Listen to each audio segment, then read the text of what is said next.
지난 8일 4차 등교를 마지막으로 99일 만에 학교가 완전 정상화됐습니다. 하지만 수도권 확진자 수가 줄지 않으면서 학교 현장의 위기감은 여전합니다. 전문가들은 학교 내 밀집도가 높아진 만큼 방역의 강도를 높이고 코로나 사태를 교육의 패러다임을 바꿀 수 있는 기회로 삼아야 한다는 의견을 제시했습니다. 조창현 기자입니다. 지난달 19일 이후 코로나19 확진자가 발생하지 않아 안전지대로 분류된 전북. 하지만 모든 학생이 등교하면서 밀집도가 높아진 만큼 긴장의 끈을 늦춰서는 안 된다고 전문가는 조언합니다.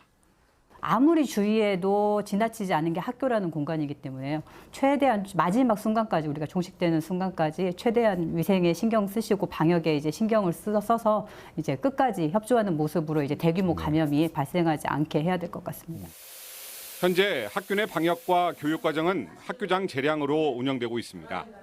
현장에 모든 부담을 떠넘긴다는 지적에 전북교육청은 충분한 자율권을 주고 책임을 묻지 않겠다는 의미라고 설명했습니다. 전문성을 가지고 판단했어도 문제가 안 생기냐? 그러진 않거든요. 코로나가 그런다고 해서 봐주거나 그러진 않을 것이기 때문에 그리함에도 불구하고 우리는 어쨌든 그런 선생님들의 판단을 존중해 드리겠다.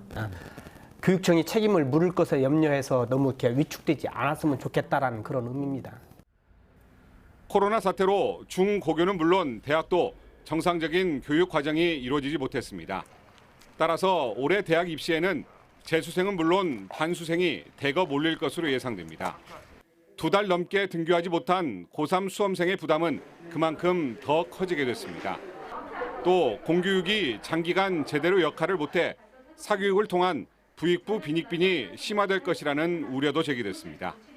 고강도의 사교육을 받은 친구들은 그래도 어느 정도 준비가 됐겠지만 좀 그 부분에 대한 대비가 부족한 친구들은 1학년 1학기부터 상당히 많은 어려움을 겪게 될 거다.